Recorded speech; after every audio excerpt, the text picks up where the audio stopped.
João, capítulo de número 4, versículo de número 43 até os 54. Vamos fazer a leitura da Santa Palavra do Senhor a partir do versículo 43. Passados 2 dias, partiu dali para a Galiléia, porque o mesmo Jesus testemunhou que um profeta não tem honras na sua própria terra. Assim, quando chegou a Galiléia, os galileus o receberam, porque viram todas as coisas que ele fizera em Jerusalém por ocasião da festa, a qual eles também tinham comparecido. Dirigiu-se de novo a Caná da Galiléia, onde da água fizera vinho.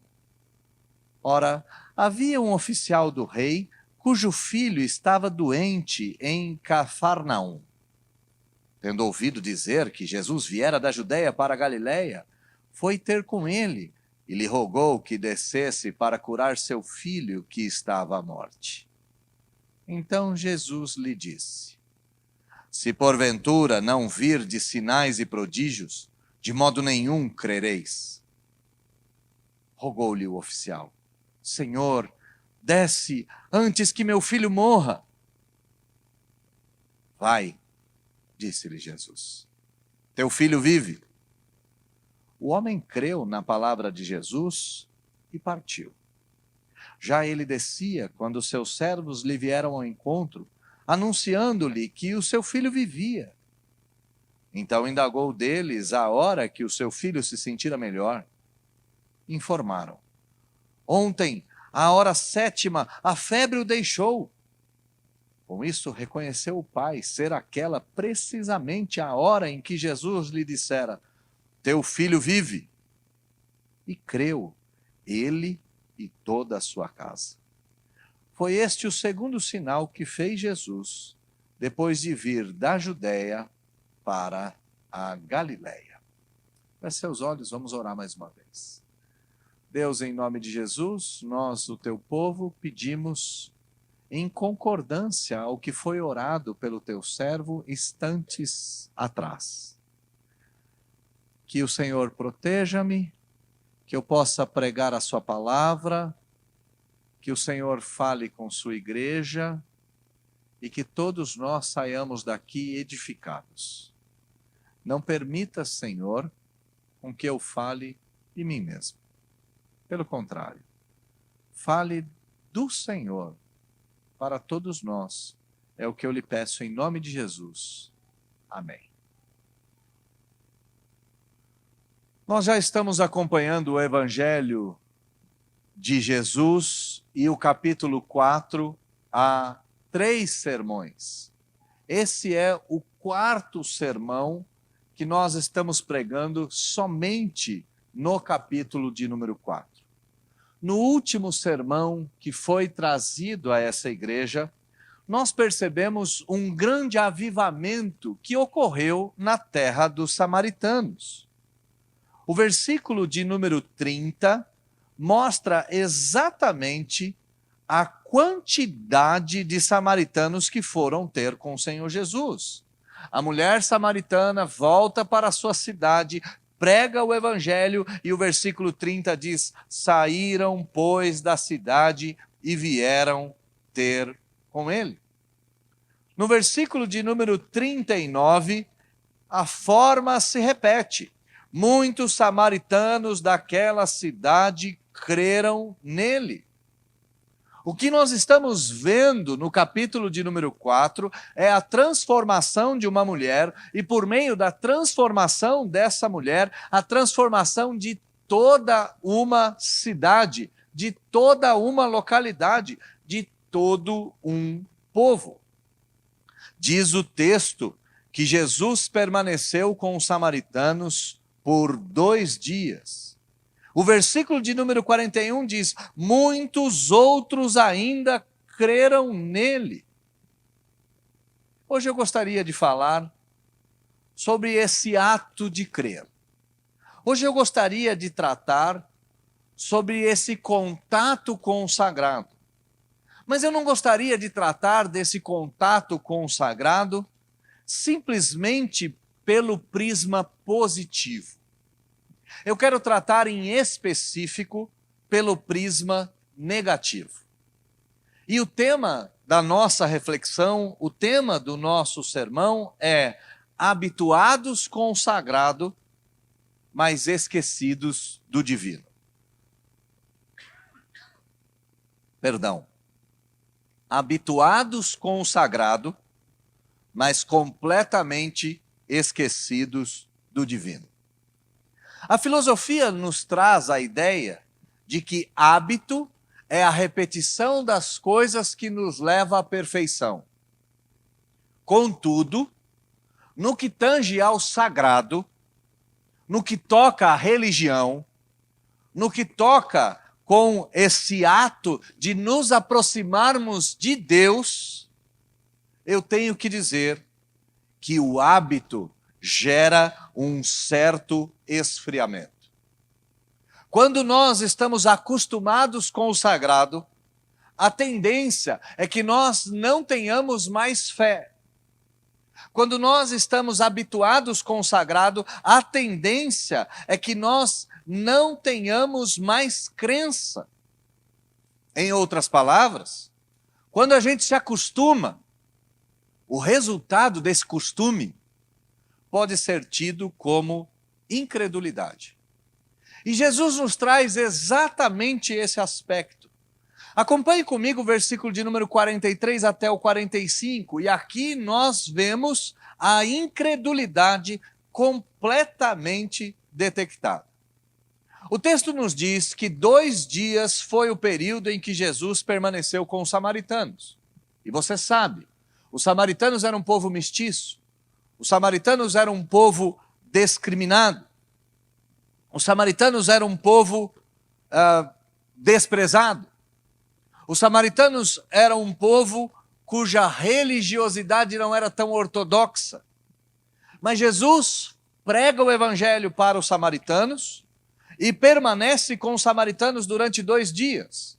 A região dos samaritanos é a região central do território de Israel. Então Jesus sai desse lugar e desce em direção à Galileia. Apesar da Galileia ficar ao norte, a região dos samaritanos é mais alta. Então Jesus vai se encaminhar para a Galileia. Galileia, território de Jesus. Galileia, povo de Jesus. Não se esqueça que Jesus foi chamado de Galileu. Durante 2 dias, então, Jesus ficou com esse povo miscigenado, com esse povo mestiço, com esse povo discriminado, com esse povo desprezado, esse povo discriminado, perdão, e ele parte dali para a Galileia. Mas há um texto aqui, há um detalhe que nos mostra algo extremamente interessante. Jesus mesmo vai citar um ditado antigo, um ditado popular que diz que um profeta não tem honra na sua própria terra. Bom, Jesus foi honrado na terra dos samaritanos, mas agora é hora de abandonar os samaritanos e ir em direção à Galileia.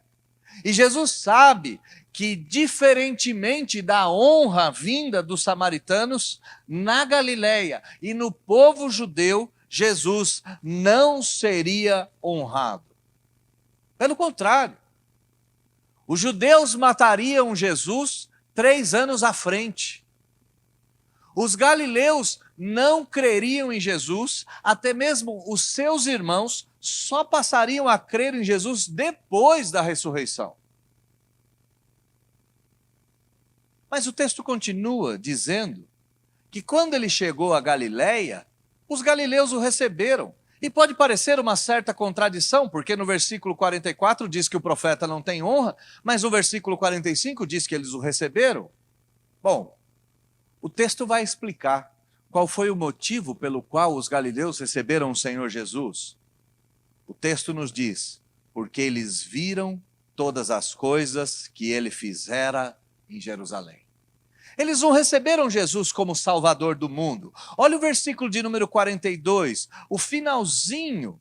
Os samaritanos dirão, sabemos que este é verdadeiramente o Salvador do mundo.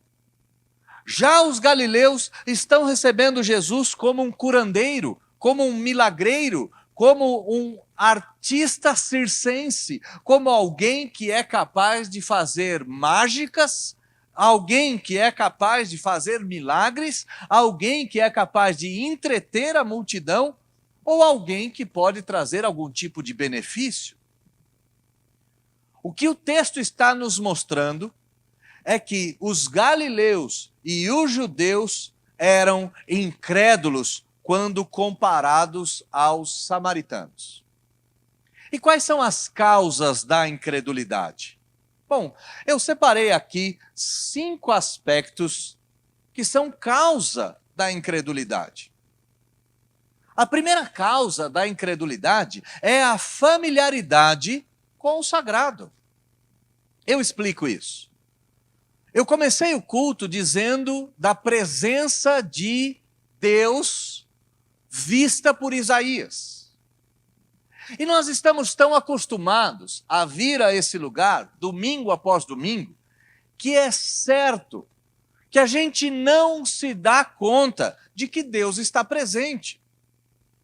A gente chega aqui e simplesmente não presta a menor atenção em Deus. Esse ambiente é tão nosso. A gente conhece a posição dos instrumentos, a gente conhece a posição da mesa, a gente conhece as músicas, a gente conhece esse ambiente. Esse é um ambiente tão familiar, tão familiar, tão familiar, que a gente esquece que estamos diante de Deus e estamos na sua casa.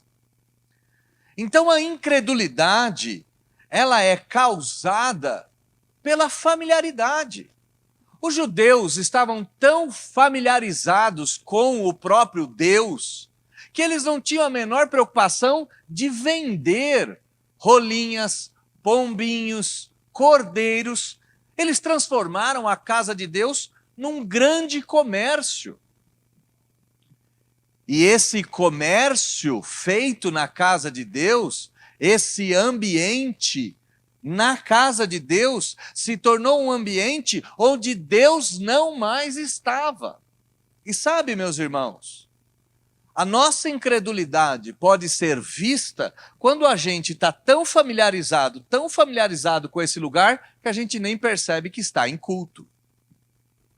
Mas existe uma outra causa da incredulidade, é o hábito. Bom, domingo é dia do quê? Domingo é dia de culto. Habitualmente, domingo eu vou na igreja. Então eu saio da minha casa, venho até a igreja, fico aqui 2 horas, termino o culto, eu vou embora. E o que eu faço domingo que vem? Eu volto para a igreja. E durante a semana? Bom, durante a semana eu não vou na igreja. Durante a semana eu não tenho igreja. Durante a semana eu não tenho esse hábito. Eu tenho o hábito de ir na igreja de domingo. Mas no meio da semana, isso não é um assunto meu. E não ouse misturar as coisas. O que eu faço de segunda a sábado é uma coisa, o que eu faço de domingo é outra coisa. Não confunda. Uma coisa é uma coisa, outra coisa é uma outra coisa, e uma coisa não tem nada a ver com a outra coisa. Bom, são 52 domingos no ano. São 52 idas ao culto.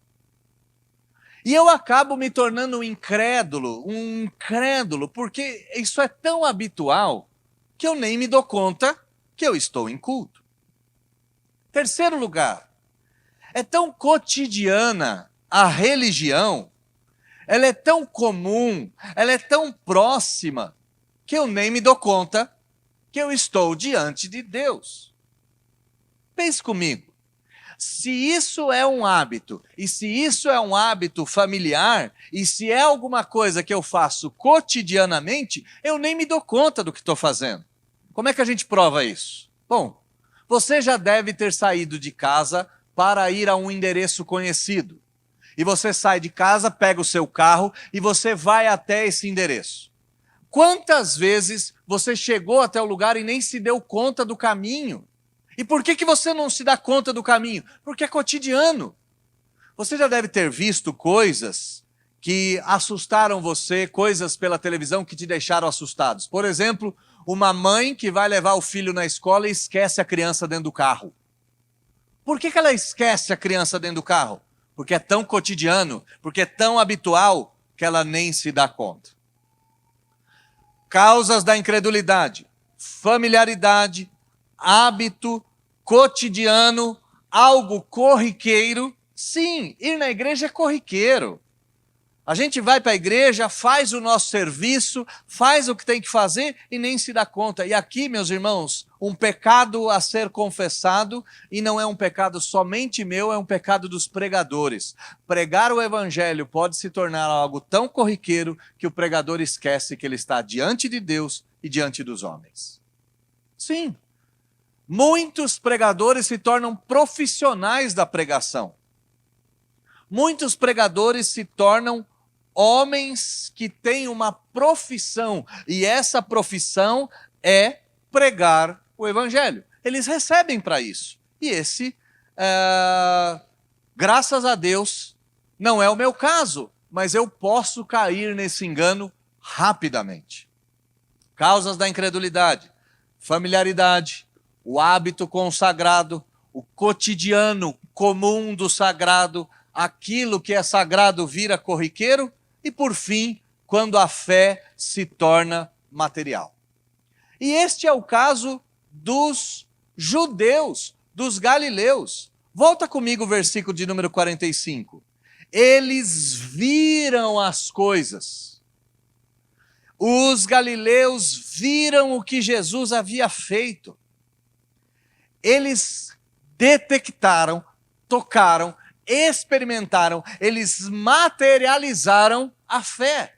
E quando Jesus chega, eles precisam ver de novo. Quando Jesus volta, eles querem mais uma mágica, eles querem mais um truque, eles querem mais um milagre. E se não enxergarem o milagre, não existe fé. Os samaritanos não viram milagre nenhum, e aqui você deve ter sempre essa comparação diante dos seus olhos. No capítulo 4, os samaritanos não viram nada. Jesus não multiplicou os pães, não multiplicou os peixes, Jesus não transformou a água em vinho. Mas uma multidão de samaritanos creram. Na Galileia, eles tinham visto Jesus transformar a água em vinho. Jesus tinha mudado as características físico-químicas da água. Pensa num milagre extraordinário como esse. E eles tinham visto tudo que Jesus tinha feito lá em Jerusalém. E agora eles ouviram que Jesus voltou e eles estão nas ruas, como se estivessem gritando: milagre, milagre, milagre. Eles estão querendo ver uma apresentação como se Jesus fosse um artista de circo. Pois bem, a gente pode se tornar incrédulo quando isso aqui é familiar demais. A gente pode se tornar incrédulo quando isso daqui é habitual demais. Todo domingo eu estou na igreja. A gente pode se tornar incrédulo quando isso daqui faz parte do cotidiano. Sabe? Quando a gente ora todos os dias antes da refeição, mas não se dá conta que está orando. Isso aqui pode se tornar causa da incredulidade quando se tornar uma coisa corriqueira, sabe? Profissional, mecânica. Ou isso tudo pode se tornar incrédulo ou incredulidade quando tudo isso for material. Eu preciso ver, pastor. O senhor começou dizendo que Deus está aqui no trono, eu não estou vendo nada. Eu preciso ver para crer. E você já deve ter ouvido uma fala que diz: bem-aventurados os que não viram e creram. Então aqui do versículo de número 43 ao 45, Jesus vai detectar a incredulidade. Do 46 ao 49, ele vai confrontar essa incredulidade. Olha comigo do 46 ao 49. Dirigiu-se de novo a Caná da Galileia, onde da água fizera vinho. Ora, Deus tem um senso de humor incrível. Ele vai justamente no local do primeiro milagre e talvez um dos maiores milagres de toda a Bíblia. E por que transformar a água em vinho é um dos maiores milagres? Ora, meus irmãos, porque Jesus está mudando a característica físico-química da água. A água é H2O, vinho não é H2O. Então ele está modificando a química de um item, transformando esse item em outro item. Ele está indo para um lugar onde ele fez algo inigualável, incomparável. E nesse lugar vai surgir um oficial do rei. Esse homem provavelmente trabalhava para Herodes. Era alguém da realeza. Mas até mesmo pessoas da realeza passam por problema. Olha o finalzinho do versículo de número 46. Cujo filho estava doente em Cafarnaum. Cafarnaum foi a base missionária do Senhor Jesus. Em Cafarnaum, Jesus curou a sogra de Pedro. Em Cafarnaum, Jesus fez daquele local o seu lar, daquele local a sua base para idas e vindas. Um homem poderoso de Cafarnaum vai até Caná da Galileia, vai até o local do primeiro milagre, porque tinha o seu filho doente. E ele ouve que Jesus chegou, e no versículo 47, provavelmente, ele ouviu da história da transformação da água em vinho. É óbvio que ele sabia que Jesus era um milagreiro. E então ele corre, versículo de número 47, tendo ouvido dizer que Jesus viera da Judeia para a Galileia, foi ter com ele. E chegou até o Senhor Jesus e implorou, rogou, disse, desce para curar meu filho, sai de Caná da Galileia, desce até Cafarnaum, mais ou menos 200 quilômetros, vai até o lugar que meu filho está, porque meu filho está morrendo. Bom, meus caros, a gente sabe disso, a gente não precisa explicar isso para ninguém. Gente com muito dinheiro tem problema, gente com pouco dinheiro tem problema, a doença atinge a todos e nenhum de nós está imune de repente sofrer ou padecer de algum mal. Para morrer basta estar vivo, e aqui a situação é essa. Todo o dinheiro do mundo, todo o poder do mundo, toda a influência do mundo não é capaz de curar a criança.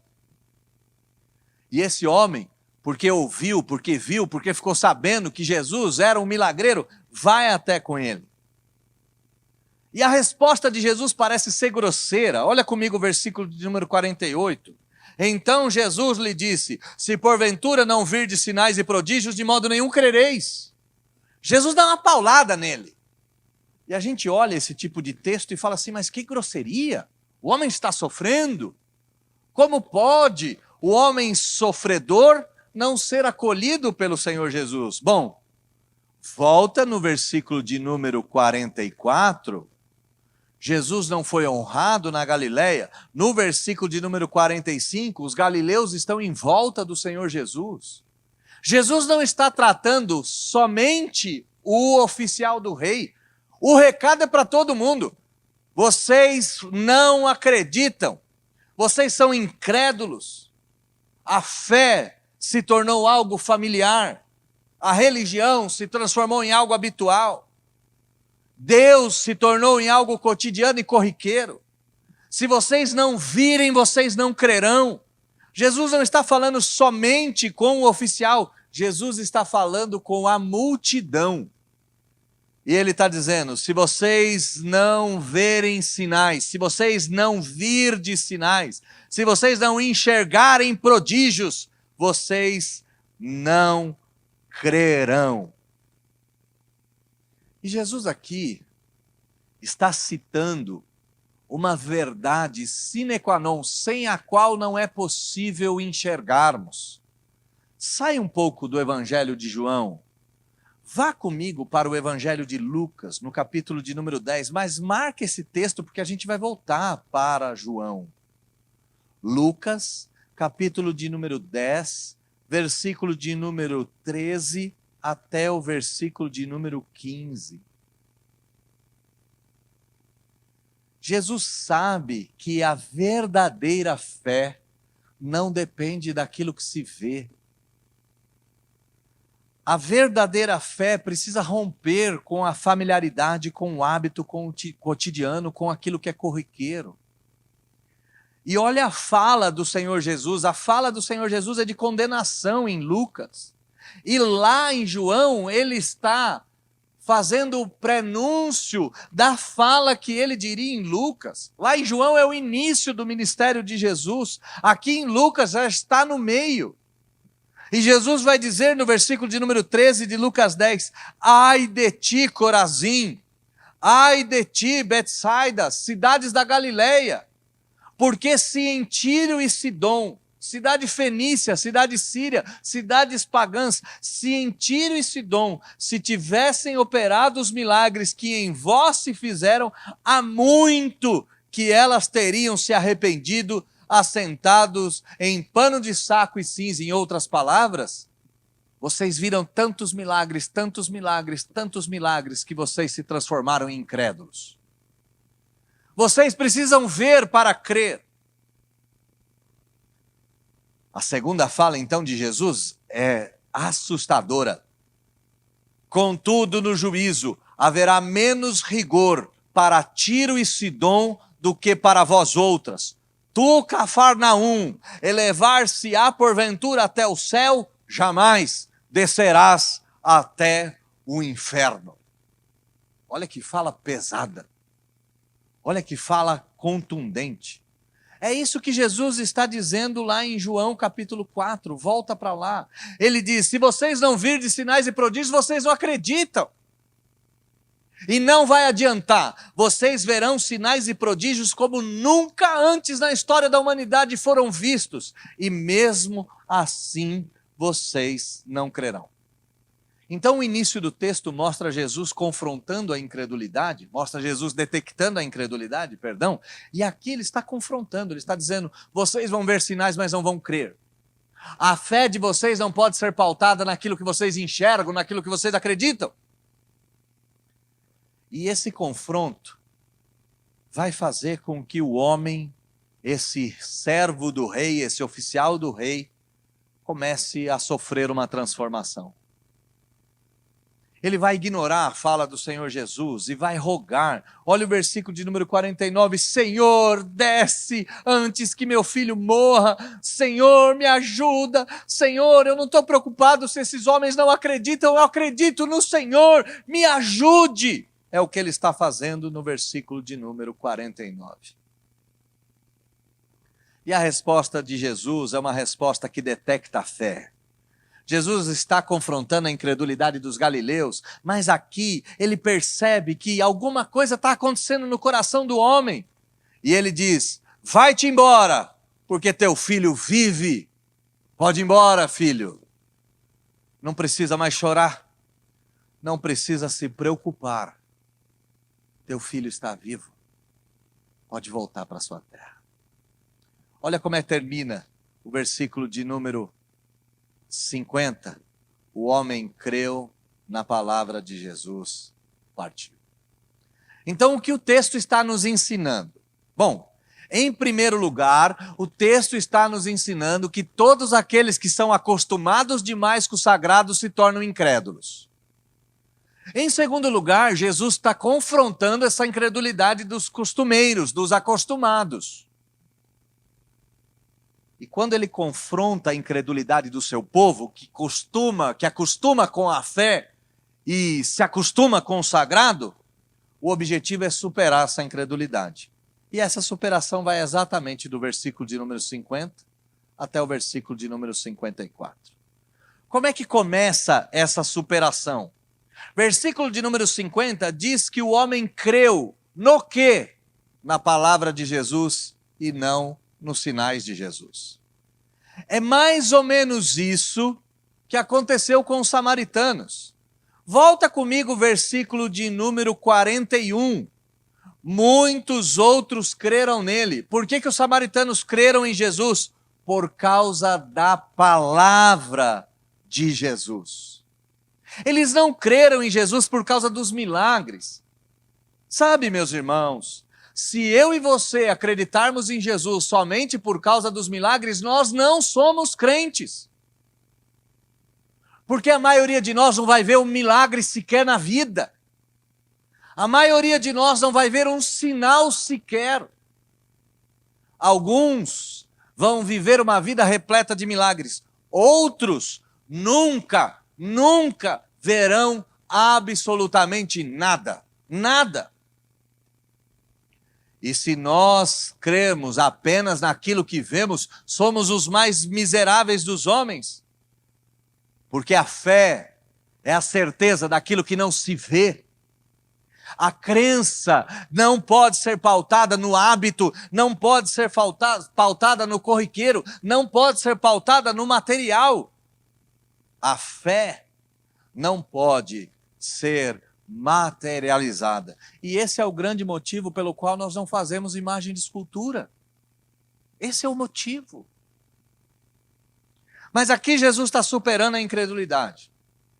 Ele detectou a incredulidade, ele confrontou a incredulidade. E aqui ele supera a incredulidade. E como é que ele supera a incredulidade? Ele diz para o homem, vai embora porque teu filho vive. Volte para o teu lar porque seu filho vive. É interessante isso, né? Quando que o homem voltou para o seu lar? Essa é uma pergunta que passa desapercebida do texto. Olha no versículo de número 52. Quando ele chega no lar, ele indaga aos seus servos e pergunta, que hora que meu filho ficou bom? Eles dizem, ficou bom ontem. Bom, ele não foi embora imediatamente. O texto está nos dizendo que esse oficial do rei creu em Jesus e creu tanto que nem embora ele foi. Ele creu na palavra do Senhor Jesus, ele ficou ouvindo. Entenda você que aqui o filho se torna um assunto secundário, porque Jesus disse ele está vivo. A palavra do Senhor Jesus é suficiente para o coração do oficial do rei. E o que ele faz? Ele fica ouvindo o Senhor Jesus aquele dia todo. Ele não vai embora. Que hora que é a hora sétima? Mais ou menos 1h da tarde. Ele aparece no dia seguinte. Ele fica ouvindo Jesus aquele dia todo. Ele ouve Jesus de tarde, ele ouve Jesus de noite e provavelmente de manhã ele parte. Ele vai embora. E quando ele chega em casa, o filho dele está bem. Quando ele chega em casa, ele recebe a boa notícia, versículo de número 41, vieram ao encontro dele e anunciaram, seu filho está vivo, ó oficial do rei. E a pergunta dele não é uma pergunta de incredulidade. A pergunta dele é uma pergunta de fé. Ele diz, que hora que ele melhorou? É como se ele dissesse, eu sei a hora que ele melhorou. E os servos dele vão dizer, ele melhorou 1h da tarde. Ele diz, foi exatamente a hora que eu conversava com o mestre. Foi exatamente aquela hora. Olha o versículo 53. Com isso reconheceu o pai ser aquela precisamente a hora que Jesus lhe disse, teu filho vivo, teu filho vive. Irmãos, a incredulidade é tão superada, que todo mundo da casa desse homem passou a crer. Todo mundo se converteu. Todo mundo se converteu. Foi exatamente igual aos samaritanos. Os samaritanos creram na palavra e se converteram. Aqui o oficial do rei creu na palavra e se converteu. Todos eles se converteram. Como é que termina o texto? Bom, certamente o texto termina em festa, o menino está vivo, a casa se alegra, um banquete, um festival, Jesus entrou nesse lar, todo mundo está salvo, e aí a notinha de rodapé de João, o apóstolo, diz que esse foi o segundo sinal que Jesus fez depois de vir da Judéia para a Galiléia. Ótimo. A pergunta que nós fazemos é, o que essa história tem a ver comigo? O que essa história tem a ver comigo? Bom, meus amados irmãos, eu tenho que dizer que eu e você estamos tão habituados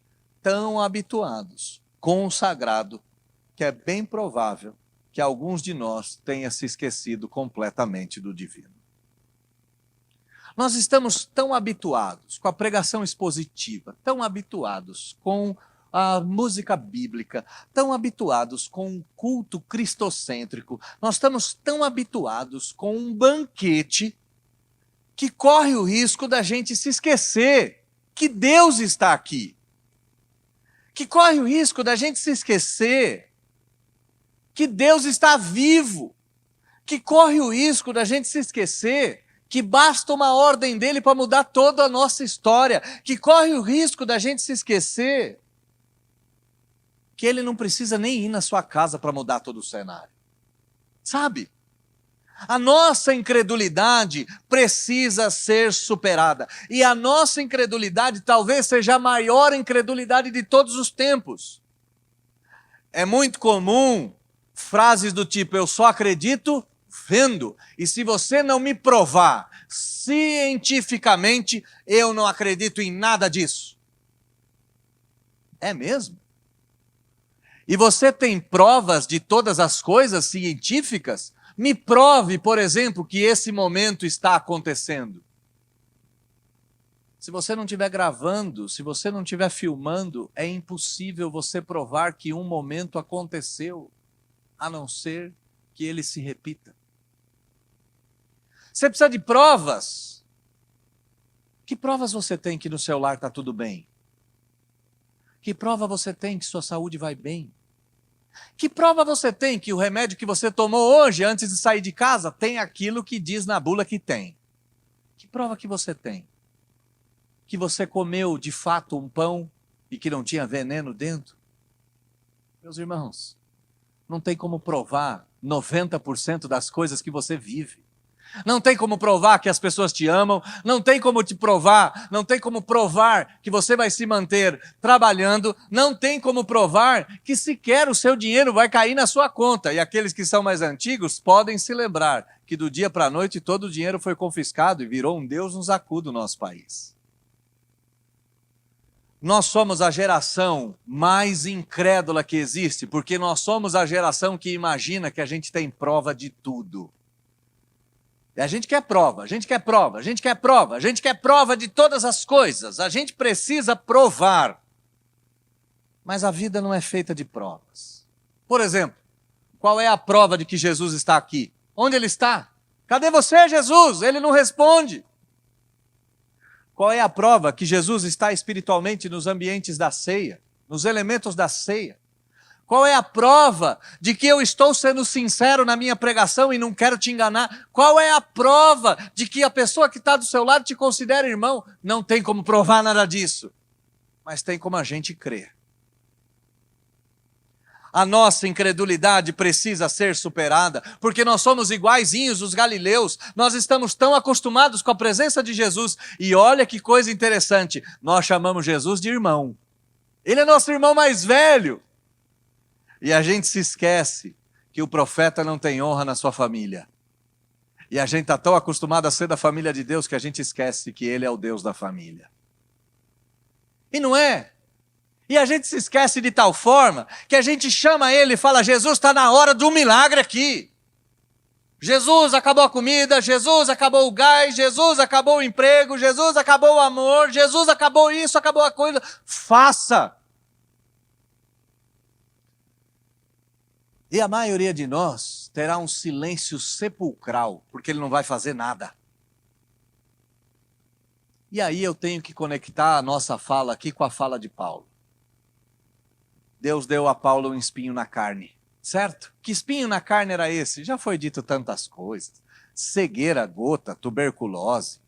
Falaram até de divórcio, e os mais malucos e blasfemos dizem homossexualismo. Pensa que horror um negócio desse. Pouco importa qual era o espinho, mas certo que nós temos que pensar, jamais Paulo foi gay, tá?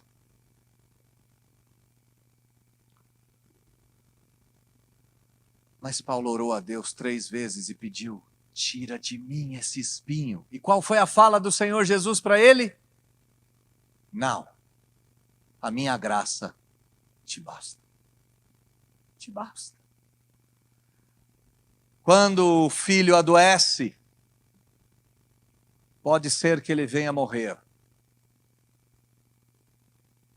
E a única coisa que Deus vai te dizer é: a minha graça te basta. Pode ser que a doença tome conta do seu corpo e você tenha um prognóstico de fim da vida. E você vai gritar para Deus e vai falar: faz um milagre. E ele vai dizer: a minha graça te basta. Pode ser que você veio hoje em busca de um milagre e eu tenho que te dizer: milagre nenhum você vai tirar daqui. A única coisa que você vai ouvir é a palavra do Senhor dizendo: bem-aventurados aqueles que não viram e creram, a minha graça te basta. A nossa incredulidade tem que ser superada, pelo amor de Deus. A gente precisa parar de querer ver, a gente tem que crer.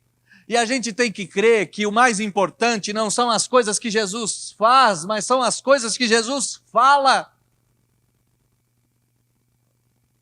Quando Jesus perguntou aos discípulos: quem dizem os homens que eu sou? Uns disseram que você é João Batista, outros disseram que você é Elias, outros disseram que você é algum dos profetas. E Jesus disse: e vocês, quem vocês dizem que eu sou? Pedro diz: tu és o Cristo, o Filho do Deus vivo.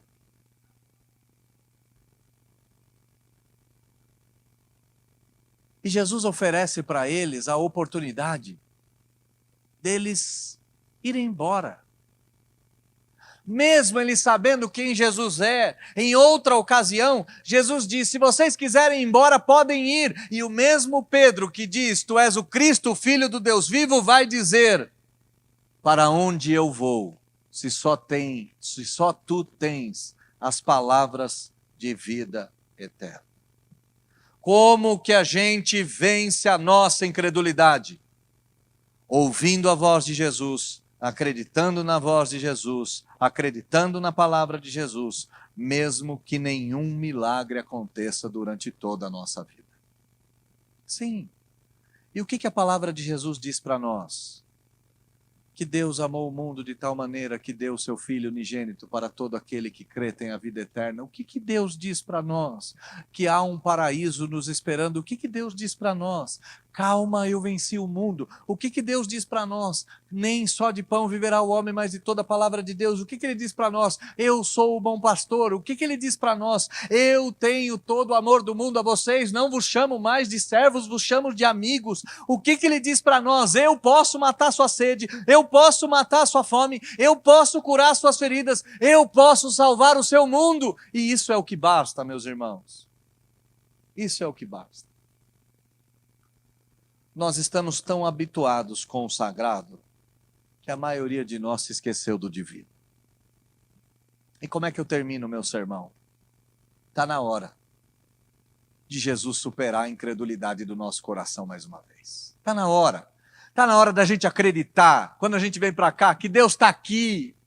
Está na hora da gente acreditar que palavras como essa que estão sendo pregadas essa manhã podem mudar o nosso destino.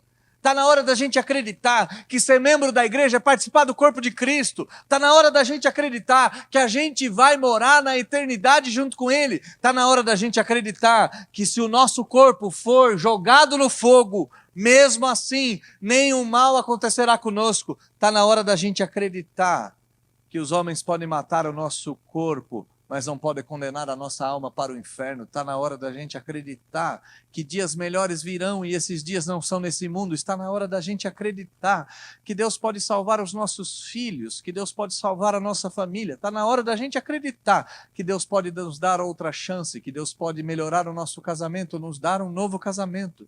Está na hora da gente acreditar que Deus pode mudar a nossa vida com o poder da palavra dEle, não com milagre algum.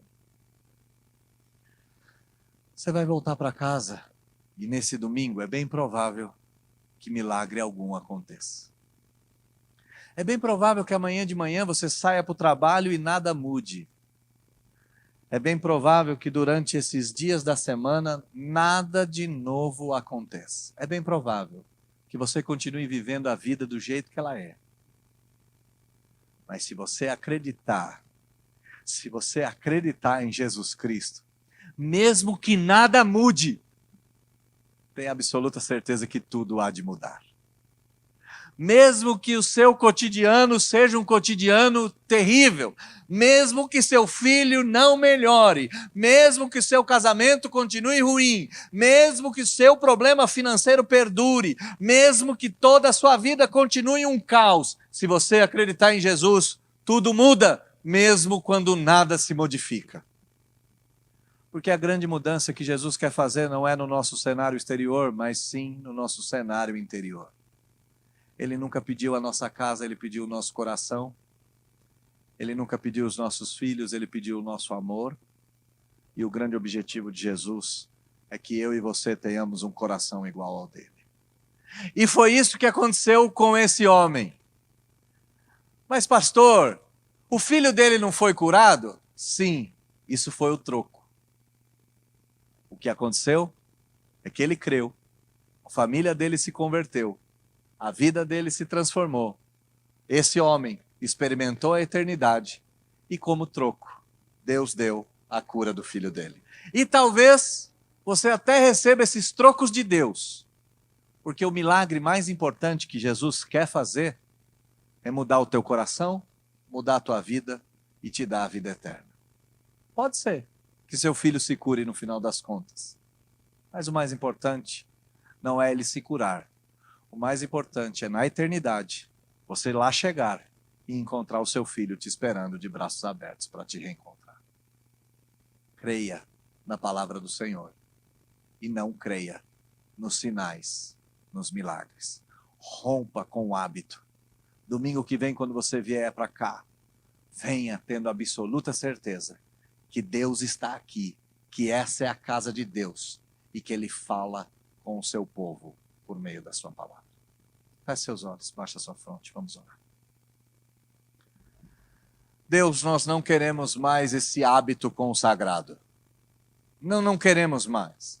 É ceia, a gente chega na ceia de qualquer jeito. É igreja, a gente vem na igreja de qualquer jeito. A gente não presta atenção em nada que está acontecendo aqui. A gente vem para cá na espera de receber alguma coisa. E a gente sai frustrado porque isso não acontece. Ah, Deus, pelo amor de Deus. Que fé pequena é essa? Que fé medíocre é essa? Que precisa ver coisas para acreditar. Nos faça como os samaritanos, como os indignos. Eles são os indignos, desprezíveis. Eles são horrorosos.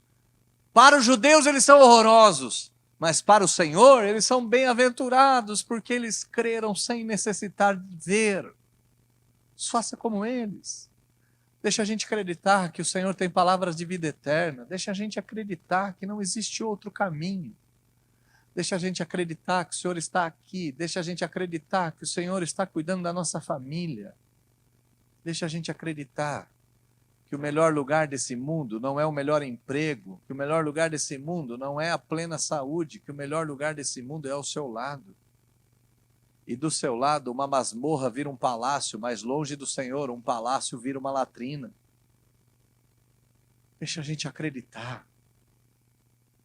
A gente não quer ser como os judeus, que viram tantos sinais e foram para o inferno. Não nos deixe esquecer da fala, ai de ti, Betsaida, ai de ti, Corazim. Viram tantas coisas e não acreditaram mais. Não nos deixe se acostumar com o sagrado, com o divino. A gente não quer mais ter essa vida de um banquete espiritual, sem, contudo, espiritualmente, a gente se transformar ou se saciar.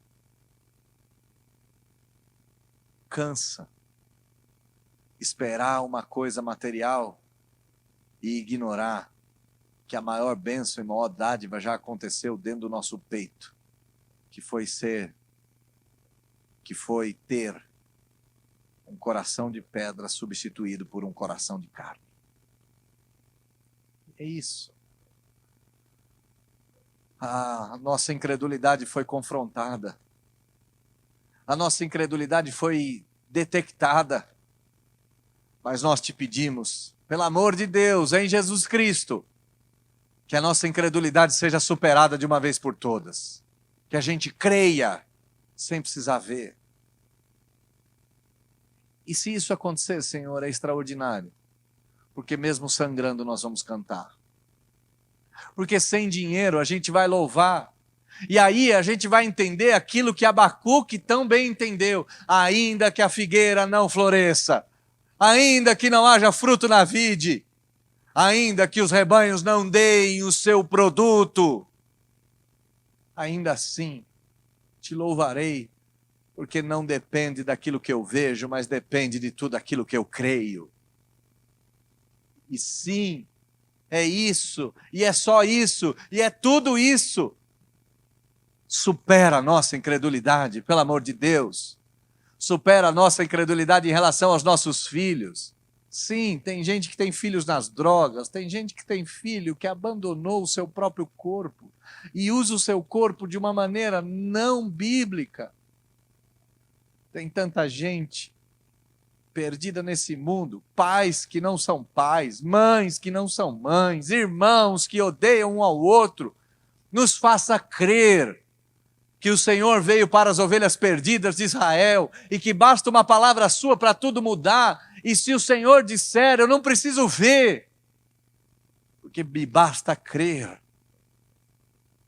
Me ensina a crer, a dar a outra face, me ensina a crer, a amar os meus inimigos, me ensina a crer, a acreditar que do seu lado é o melhor lugar do mundo, me ensina a crer que nem só de pão viverá o homem, me ensina a crer que eu não sou dessa pátria, que eu não sou desse planeta, me ensina a acreditar